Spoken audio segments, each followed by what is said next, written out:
بڑا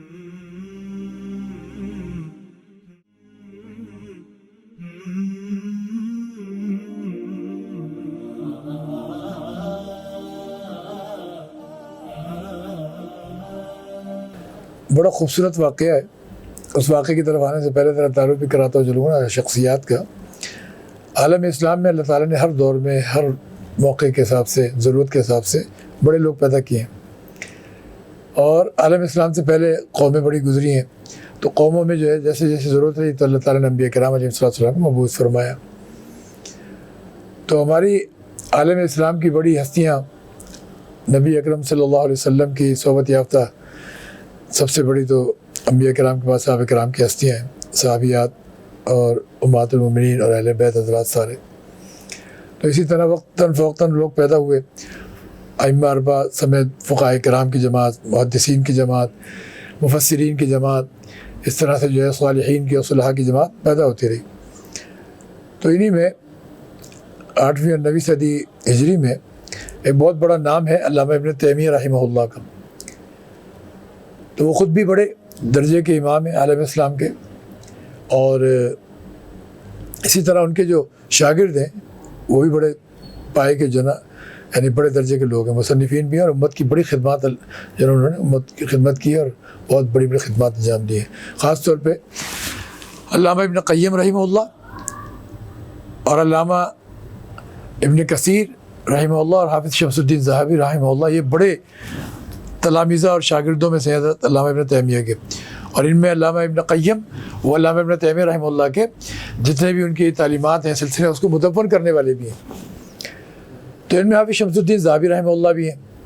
تو ایک بڑا خوبصورت واقعہ جو ہے ہمارے استاد محترم, ہمارے شیخ, ہمارے مربی و مرشدی حضرت والا حضرت مولانا یوسف لدھیانوی شہید رحمۃ اللہ علیہ ایک مرتبہ بڑا خوبصورتی سے انہوں نے یہ واقعہ سنایا کہ حافظ شمس الدین ذہبی رحمہ اللہ درسگاہ میں بیٹھے ہوئے, تعلیم چل رہی تھی, درس چل رہا تھا. تو دوران تعلیم, دوران درس کلاس کے دوران سوال اٹھایا کہ بھئی سب سے بڑے صحابی کا نام بتاؤ, سب سے بڑے صحابی کون ہیں. سن رہے نا آپ لوگ؟ نہیں سن رہے؟ سن رہے. تو سب سے بڑے صحابی, آپ بھی سن رہے ہیں؟ ہاں تو سب سن رہے ہیں. تو سب سے بڑے صحابی کا نام بتاؤ. اچھا مجھے یاد پڑ رہا ہے کہ ہمارے شیخ حضرت مربی مرشد حضرت لدھیانوی شہید رحمۃ اللہ علیہ نے یہ بھی جو ہے نا بتایا کہ بڑے بڑے لوگ تھے اس وقت جو بیٹھے تھے سامنے. تو غالباً علامہ جلال الدین سبکی رحمہ اللہ اور غالباً تاج الدین سبکی یا تقی الدین سبکی سے نام بتایا, دونوں بھائی کہ وہ بھی موجود تھے. اس طرح بڑے بڑے حضرات تھے, کوئی عام طلبہ نہیں تھے, بڑے بڑے لوگ تھے جو اپنے خود مقام پہ پہنچے پڑھ لکھ کے. ہوتا یہی. تو اسی میں جب یہ سوال کیا استاد محترم حافظ شمس الدین ذہبی رحمۃ اللہ علیہ نے تلامذہ اور شاگردوں سے کہ بھئی سب سے بڑے صحابی کا نام بتاؤ. تو آپ میں سے کوئی بتانے کا شوقین ہے تو ہاتھ کھڑا کریں, جس سے پوچھنا چاہیں گے پوچھ لیں گے کہ سب سے بڑے صحابی کا نام کیا ہے. چلیں آپ بتائیں خرم نعمان صاحب, سب سے بڑے صحابی کا نام کیا ہے, کون سے سب سے بڑے صحابی ہیں؟ بڑا خوبصورت سوال ہے. ذہن میں نہیں ہے. صحابی جناب رسول اللہ صلی اللہ علیہ وسلم کے صحابہ جو ہیں ان میں حضور کی زیارت کرنے والے اور صحبت پانے والے, ایمان کے ساتھ اور ایمان کے ساتھ دنیا میں جانے والے. تو اس لحاظ سے بتا رہے ہیں. دیکھا, یہی توقع تھی آپ سے, یہی توقع تھی. ٹھہر جاؤ. سب سے بڑے صحابی کا نام بتاؤ. جب یہ ہو نا تو توقع ان سے بھی یہی تھی, ہمارے عمر حبیب صاحب سے. بات یہ ہے کہ جناب یہ علامہ جلال الدین سبکی اور یہ تاج الدین سبکی یہ حضرات جو تھے, یہ اور اس طرح کی سطح کے جو لوگ تھے نا, وہ کہنے لگے کہ جو نا استاد محترم جو سوال کیا نا تو بہت سارے نے فٹافٹ بڑھ چڑھ کے ہر ایک نے جا کے میں آگے بڑھ جاؤں. تو انہوں نے حضرت صدیق اکبر کا نام لیا, اور ایک لحاظ سے بالکل صحیح ہے, اس میں کوئی دوسری رائے نہیں ہے عالم اسلام میں. اب یہ حضرات کہنے لگے کہ یقیناً کوئی خاص سوال ہے یہ اور خاص بات ہے جو استاد محترم سوال اٹھا رہے ہیں, ورنہ یہ بات تو سبھی کو پتہ ہے سیدنا صدیق اکبر رضی اللہ تعالیٰ عنہ کے حساب سے. اب جناب ہوا یہ کہ یہ کہنے لگے کہ ہم نے, اور جس طرح جو اور خاص تلامذہ تھے اور جو اپنے فکر کے گھوڑے دوڑانے والے تھے زیادہ, وہ سارے سوچنے لگے کہ عام تو سوال نہیں ہے، اس لیے خاموش بیٹھے رہے. کچھ دیر گزری جب سب یہی بولتے رہے تو یہ حضرات انہوں نے پوچھا کہ حضرت آپ بتائیے. استاد سے پوچھا، استاد محترم سے. تو اس پر جو ہے استاد محترم نے جو جواب دیا، چلیں آپ بتا دیں نشان. حضرت عیسیٰ علیہ السلام. حضرت عیسیٰ علیہ السلام. صحیح جواب، حضرت عیسیٰ علی نبینا وعلیہ الصلوۃ والسلام. اچھا دیگر انبیاء کرام کو جب نام لیتے ہیں نا تو اکابرین امت نے ایک اور ادب سکھایا ہے. حضرت عیسیٰ علیہ السلام یہ بھی ٹھیک ہے، لیکن اپنے آقا کو ہر جگہ یاد رکھنا، نبی اکرم صلی اللہ علیہ وسلم کو. تو کیا کہیں گے ہم؟ حضرت عیسیٰ علی نبینا وعلیہ الصلوۃ والسلام، کہ ہمارے نبی پر اور عیسیٰ علیہ السلام پر بھی صلوۃ والسلام ہو. تو اس طریقے سے یہ طریقہ کار ہے. تو بہرحال یہ بھی میں نے درمیان میں جملہ درمیان میں کہہ کے ایک بات سکھا دی، ایک نقطہ سمجھا دیا. اب سوال یہ ہے کہ بھئی کہا کہ بھئی حضرت عیسیٰ علیہ السلام، تو سوال یہ ہوتا ہے وہ کیسے؟ اب یہ جو ہے نا دیکھتے ہیں کہ کوئی اس کا جواب دیتا نہیں دیتا. سوال یہ پیدا ہوتا ہے کہ بھئی حضرت عیسیٰ علیہ السلام کیسے؟ دے سکتے کوئی جواب؟ دے سکتا تو دے. چند لمحے آپ کے پاس، آپ بتائیں، کوئی بتائے کہ عیسیٰ علیہ السلام اگر جو ہے نا بس صرف ہاتھ اٹھانا ہوگا، ایسے نہیں بولنا ہوگا. ہاں تو جب پوچھنا ہوگا تو کوئی نہیں، ورنہ میں خود چیمپئن بننے کے لیے بھی بیٹھا ہوں نا. سارے آپ ہی بتا دو گے تو میرے پاس کیا بچے گا. تو اب یہ سوال پیدا ہوتا ہے کہ چلو حضرت عیسیٰ علیہ السلام بتایا استاد محترم حافظ شمس الدین ذہبی رحمۃ اللہ علیہ نے، لیکن وہ کیسے؟ یہ بات آ جاتی ہے نا، معراج کی رات کو ہی ملے تھے نا. اب پوچھا کیا ہم نے؟ بول رہا ہوں کہ بول رہا ہوں. حضرت عیسیٰ علیہ السلام کیسے؟ یہ بات آئی نا کہ بھائی وہ صحابی. تو جواب یہ دیا انہوں نے کہ بھائی حضرت عیسیٰ علیہ السلام جب معراج کی شب نبی اکرم صلی اللہ علیہ وسلم تشریف لے گئے تو بیت المقدس میں تمام انبیاء کرام علیہ السلام کی امامت کرائی. سب کی ملاقاتیں ہوئیں، دیدار ہوئے، زیارتیں ہوئیں. اللہ تعالیٰ تو قادر مطلق ہے. سارے انبیاء حضور کا انتظار کرتے ہوئے آئے اور جنت تڑپتے ہوئے آئے، سارے سلسلے کرتے ہوئے آئے. جیسا امت میں حضور کے فرزند دے ارجمند جن پر اس دین کی جو ہے نا اس امت کی تکمیل ہونی ہے، جو خاتم المجددین ہے، حضور خاتم النبیین تو وہ خاتم المجددین، اور حضور خاتم الانبیاء تو وہ خاتم الاولیاء. تو اس طرح سے وہ فرزند جناب سیدنا حضرت امام مہدی ہیں. امام مہدی ان کا لقب.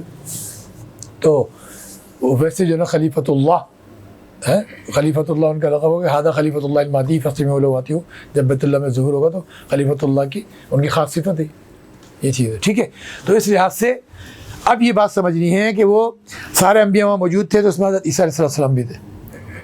ٹھیک ہے جی جی، حضرت عیسیٰ علیہ السلام بھی وہاں پہ موجود تھے. تو حضرت عیسیٰ علیہ السلام نے زیارت کی، ملاقات کی، تو کیا ہوا کہ آپ صحابی بن گئے. اب سوال اس سے زیادہ یہ اٹھتا کہ بھئی تو پھر تو حضرت عیسیٰ علیہ السلام کو اکیلے کیوں ہوئے؟ سارے انبیاء موجود تھے وہاں پہ. تو اس کا بھی جواب ہے. ابھی کھٹ سے پھر چاہے گا اسپیڈ میں پارٹی بہت فاسٹ چل رہی ہے. تو صحیح جا رہا ہے نا معاملہ؟ صحیح جا رہا ہے؟ ہاں ڈسٹرب تو نہیں ہے نا؟ صحیح ہے، ٹھیک ہے. اب سوال یہ پیدا ہوتا ہے طلحہ ارشد صاحب کہ بھائی حضرت عیسیٰ علیہ السلام تو وہاں تو دیگر انبیاء کرام بھی تھے، صرف حضرت عیسیٰ علیہ السلام کیوں جو ہے نا صحابی؟ تو اس کا بھی تو جواب ہوگا نا. سوال تو اٹھ رہا ہے یہاں پہ، تو کیا جواب ہے اس کے؟ چلے آپ بتا دیں. حضور بھی اپنی زندہ حالت میں تھے اور حضرت عیسیٰ بھی وہاں پہ ایسی. جواب درست ہے. کرولا جدید ماڈل کی آپ کی ہونے جا رہی ہے انشاءاللہ. سنیں، بات یہ ہے کہ حضرت عیسیٰ علیہ السلام وہ بھی صحابی ہیں، سب سے بڑے صحابی. حافظ شمس الدین ذہبی فرما رہے ہیں. یہ تو انہوں نے بات سوال پوچھے اور جواب دیا تھا. اس کی مزید سوالات تو اللہ تعالیٰ ہمیں سکھا رہا ہے اور القاء فرما رہا ہے، تو اس میں مزید وضاحتیں اس کی کر رہے ہیں. اس میں فرق یہ ہے دیگر انبیاء کرام حضرت عیسیٰ علیہ السلام میں کہ وہ بھی ابھی اسی حیات دنیاویہ کے ساتھ حیات ہیں، اور جناب رسول اللہ صلی اللہ علیہ وسلم بھی اس وقت حیات دنیاویہ کے ساتھ دنیا میں تشریف فرما تھے. تو دونوں کے دونوں اس طرح سے. تو اس لیے حضرت عیسیٰ علیہ السلام کیا ہیں؟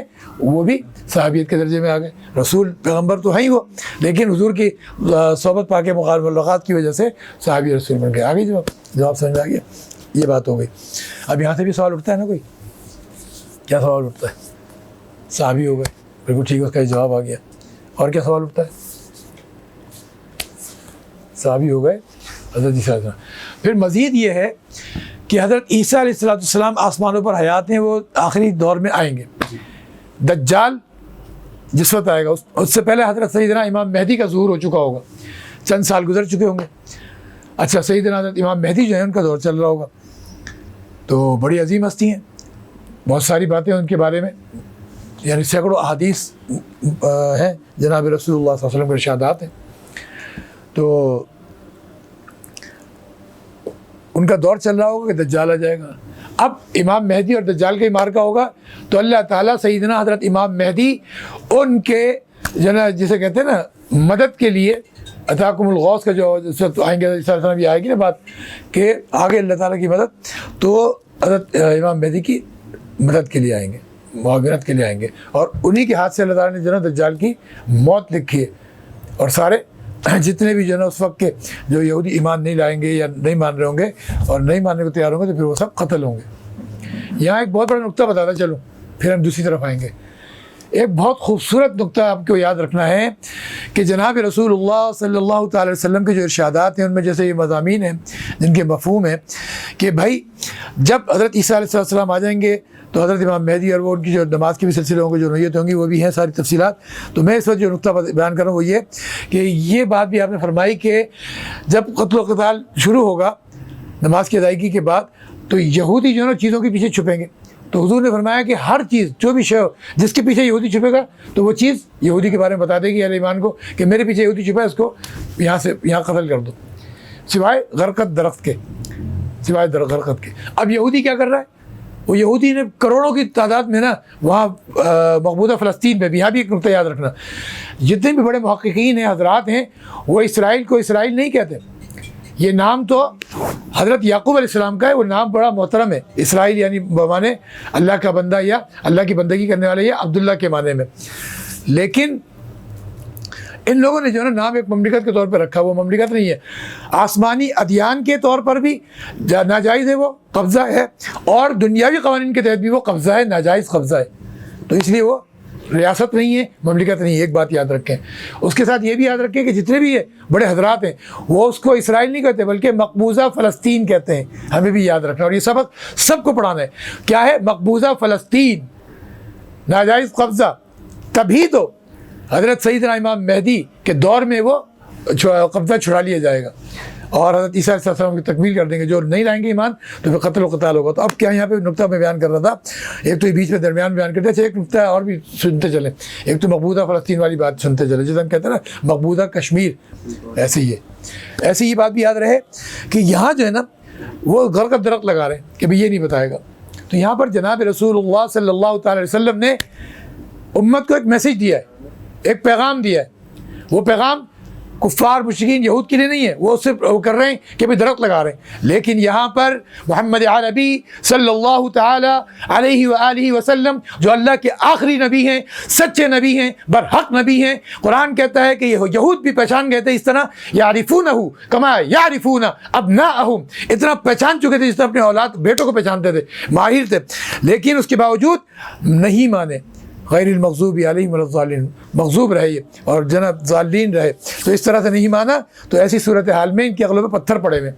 اس میں پیغام اہل ایمان کے لیے, اہل اسلام کے لیے وقت پر وہ پیغام کام آئے گا. ابھی سے سارے سمجھ کے رکھیں کہ اس میں میسیج ہے. وہ میسیج بتائیں خرم نعمان صاحب آپ کہ وہ کیا میسیج ہے, کوئی بھی بتائیں, جو بتانا چاہتا ہے بتائے. چلو عمر حبیب صاحب آپ بتائیں. کیا سوال تھا؟ سوال یہ ہے کہ حضور علیہ السلام جو فرمایا کہ یہود جو ہے جب امام مہدی سیدنا عیسیٰ علیہ السلام جب قتل و قتال مچے گا, دجال کو تو مار دیں گے, پھر یہودی بھی نہیں بچیں گے. ان کا سب سے بڑا قبرستان بنے گا فلسطین میں. ٹھیک ہے. اب اچھا اللہ تعالیٰ نے کیا کہ ایسی چیزیں ہوئی تو انہوں نے حضور علیہ السلام کی حدیث کی روشنی میں وہاں جناب اپنا یہ جناب پورا قائم کر لیا, قبضہ جما لیا. اب وہ سارے اکٹھے ہو گئے. یہاں پر ایک بات اور بھی یاد رکھیں, ایک تو نقطہ میں بتا رہا تھا کہ بھائی وہ جو ہے نا ایک نقطہ یہ بھی یاد رکھیں کہ یہ جو یہودی ہے نا شہد کو اور اپنے سیب کو, ایپل, اس کو بڑا وہ مانتے ہیں کہ جنت میں یہ جنت اس سے برکات میں مانتے ہیں اور بڑا متبرک سمجھتے ہیں. اور ان کا خیال یہ کہ آدم علیہ السلام نے جنت میں جو چیز کھایا تھا, پھل یا جو کچھ, تو وہ سیب تھا, ایپل. تو یہ ایپل کمپنی نے اسی طریقے سے اپنا لوگو بنایا ہے, اس میں جو کٹ لگا ہوا ہے وہ کھانے کا نشان دیا ہے. یہ بھی وہیں سب سے بڑے اس کے مرکز وہی ہے. مقبوضہ فلسطین جس کو یہ لوگ اسرائیل کہتے ہیں، تو وہیں پر یہ بھی میں نقطہ بیان کرتا بیچ میں رہ گیا تھا، تو یہ بھی اپنے جو ہے نا پلے باندھ لو، جیب میں ڈال لو، سنبھال کے رکھنا، کام آئے گا وقت پہ. تو یہ بات بھی یاد رہے. اس کے ساتھ ساتھ بات یہ ہے کہ سوال یہ ہو رہا تھا کہ حضور نے جو فرمایا نا کہ بھائی جو ہے ہر جب یہ قتل و قتال مچے گا. اچھا ایک بات اور رہ گئی، وہ بات یہ رہ گئی کہ یہ سارے بکھرے ہوئے تھے. اب حضور کی باتیں اور کچھ اپنی ان کی مسکوٹیں شسکوٹیں اس کے تحت یہ سارے بکھرے تو سب اکٹھے ہو گئے. دنیا میں بکھرے ہوئے نا، اب بکھرے ہوئے ہوں گے تو آپ کو مارنا مشکل ہے، قتل کرنا مشکل ہے پھیلے میں. لیکن جب اکٹھے ہوں گے تو امام مہدی حضرت عیسیٰ علیہ السلام صاحب اکٹھے ایک ہی جگہ فارغ، بھائی چل نکل ادھر سے. سمجھیے بات کو، چھٹی کر بہت ہو گئی. اللہ نے بہت دے دی ڈیل، بہت وقت دے دیا، بہت موقع دے دیا. آخر امام مہدی بھی آگے بڑی شفقت سے، بڑے پیار سے، حضور والے انداز سے سمجھائیں گے. اتنی بڑی اللہ نے ڈھیل دے دی، اتنی بڑی شخصیات پیدا کر دی، اتنا زبردست موقع دے دیا. پھر بھی اگر ایمان نہیں لا رہے تو ایسے لوگوں کا پھر خس کم جہاں پاک دھرتی کو پاک کر دیا جائے گا. اتنے رحیم کریم پیغمبر جن کو پہچان گئے، سب کچھ ہو گئے، کس چیز کے لیے ان کا ایمان نہیں لا رہے؟ سب کچھ ماننے کے باوجود تم تو اہل کتاب ہو اور تمہارے پاس تو ساری چیزیں موجود تھیں اور ہیں، پھر بھی نہیں مان رہے، تو پھر چلو ادھر سے نکلو، دفع ہو جاؤ. تو سارے بکھرے ہوئے تھے، تو اس حدیث کی روشنی میں اور سارے اپنے معلومات کی روشنی میں وہاں اکٹھے ہو گئے. جب اکٹھے ہوں گے تو بسم اللہ اللہ اکبر آسان ہوگا. اب اس کے بعد جو نقطہ اصل ہے وہ یہ ہے کہ انہوں نے اس کی روشنی میں یہاں پہ قبضہ جمانا شروع کر دیا، اکٹھے ہونے شروع کر دیے. بعضی جو ہے اس میں ہے کہ 90-95 لاکھ وہاں اکٹھے ہو گئے، بعضوں میں 80-85، بعضوں میں 60-65، چونکہ آگے پیچھے رپورٹیں ہوتی ہیں تو ہر ایک اپنے حساب سے وہ اعداد و شمار بیان کر دیتا ہے. تو یہ تو ہے کہ تقریباً جو ہے یہ 1.5 کروڑ سے کچھ کم ہے پوری دنیا میں، یہود 1.5 کروڑ سے بھی کم. تو وہاں پر جو ہے نا سب سے بڑی بھاری اکثریت ان کی وہیں اکٹھی ہو گئی ہے. مزید کے لیے جگہ چاہیے تو قبضے جماتے جا رہے، بڑھاتے جا رہے. بڑھا لو. بات تو اینڈ کی ہے، اینڈ اور دی اینڈ کی ہوتی ہے. جب اینڈ اور دی اینڈ جو ہے نا تمہارے پیش نظر نہیں ہے تو ہم تو کلمہ پڑھنے والے، لا الہ الا اللہ محمد رسول اللہ. وہ نبی ایسے ہیں کہ وہ انہی کے لیے ساری کائنات بنی ہے، ان پر دین مکمل ہو گیا. وہ امام الانبیاء، خاتم النبیین، ختم المرسلین ہے، سید الاولین والآخرین. ان کا فرمان ادھر ادھر نہیں ہوتا کیونکہ وہ قرآن لے کر آئے، جو قرآن ذالک الکتاب لا ریب فیہ ھدی للمتقین یہ کہتا ہے، اور آپ کا فرمان بھی سچا اور برحق ہے. تو آپ نے جو بتا دیا وہ یقینی ہے. تو اس طریقے سے سب کچھ ہونا ہے. تو ہمارے نبی نے ہمیں اس میں میسیج دیا، یہود جس چیز کے پیچھے بھی چھپے گا وہ چیز بتائے گی، سوائے غرقت کے. انہوں نے غرقت پھیلا دیے، بورے لگا دیے، اور لاکھوں کروڑوں کی تعداد میں جگہ اور بھی دنیا بہت سی جگہوں پہ لگا رہے ہیں اور لگائے ہیں. تو اس میں کیا راز ہے بابو بتائیے. ہم مسلمانوں کو تو پتہ نا کہ ہمارے نبی نے بتایا ہے کہ یہ غرقت کے پیڑ کے چھپے ہوں گے، تو ہم لوگ تو غرقت کے پیڑ کے پیچھے جا. کیا بات ہے، نعرہ تکبیر، اللہ اکبر. پاکستان زندہ باد، اسلام زندہ باد. جواب یہ ہے کہ بھائی اس میں اصل میسیج تو جناب رسول اللہ صلی اللہ علیہ وسلم نے امت مسلمہ کو دیا ہے، عالم اسلام کو دیا ہے، فرزندان توحید، فرزندان اسلام کو دیا ہے. اور یہ ساری چیزیں لے کر یہ ساری دنیا میں وہاں سے اکٹھے ہو گئے، کام آسان ہو گیا. اب ادھر ادھر نہیں جانے کے مسئلہ، ساری چیزیں وہیں، سارے مرکز وہیں، سارے معاملات وہیں، ہر چیز کا مرکز وہیں بنا لیا، سب کچھ وہیں بنا لیا، کام آسان ہو گیا اور ذبح کرنا بھی آسان ہو گیا. یہ سب چیزیں تو پتہ یہ چلا کہ جان بچا کے اس وقت یہ بالکل ناکار ہے، نکم میں کچھ نہیں کر سکیں گے. بغیر کسی مزاحمت کے مارے جا رہے ہوں گے تو چھپ کے پناہ لے رہے ہوں گے، تو ابھی سے لگا رہے ہیں کہ اس کے پیچھے چھپیں گے. تو ہمارے نبی کا پیغام ہمیں یہ ملا کہ ہر چیز جس کے پیچھے چھپے گا یہودی تو خود بتا رہی ہوگی، وہ تو خود بتا رہی ہوگی. جو نہیں بتا رہا وہ غرقت ہے، تو تمہیں کہیں نہیں جانا، غرقت کے پیچھے جانا ہے اور بس بسم اللہ اللہ اکبر، ختم، خلاص، چھٹی، خاص کم جہاں پاک. تو یہ اس کا جواب ہے. تو بہرحال یہ کام ہو جائے گا. اور اس کے بعد جو ہے سیدنا امام مہدی سارے معاملات عیسیٰ علیہ السلام کو سپرد فرما دیں گے. حضرت عیسیٰ علیہ السلام بھی پھر دنیا میں تشریف رکھیں گے، اور یوں سمجھ لیجیے کہ جو ہے نا 40 سال کے لگ بھگ جو ہے نا وہ سلطنت چلے گی اور عدل و انصاف سے چلے گی. حضرت عیسیٰ علیہ السلام آپ جو دنیا میں تشریف لائیں گے تو آپ جزیہ ختم کر دیں گے، صلیب توڑ دیں گے، خنزیر قتل کرا دیں گے. اور چونکہ ظاہر پیغمبر وقت خود آ گئے، پیغمبر کہہ رہا ہوں یعنی حضرت عیسیٰ علیہ السلام خود تشریف لے آئے. تو ایسی صورتحال میں معاملہ یہ ہے کہ ایسی صورتحال میں جب آپ تشریف لے آئے تو اب سارے معجزات آپ کے ساتھ ہیں. آپ جو ہے جو دنیا سے جا چکے ہیں ان کو حکم دیتے ہیں، وہ کھڑے ہو جاتے ہیں. آپ جو ہے حضرت عیسیٰ علیہ السلام جو پیدائشی عام نابینا کسی چیز سے وہ مرتے تو ہے ہی، لیکن جو پیدائشی نابینا وہ بھی ہاتھ پھیرتے ہیں بینا ہو جاتے ہیں.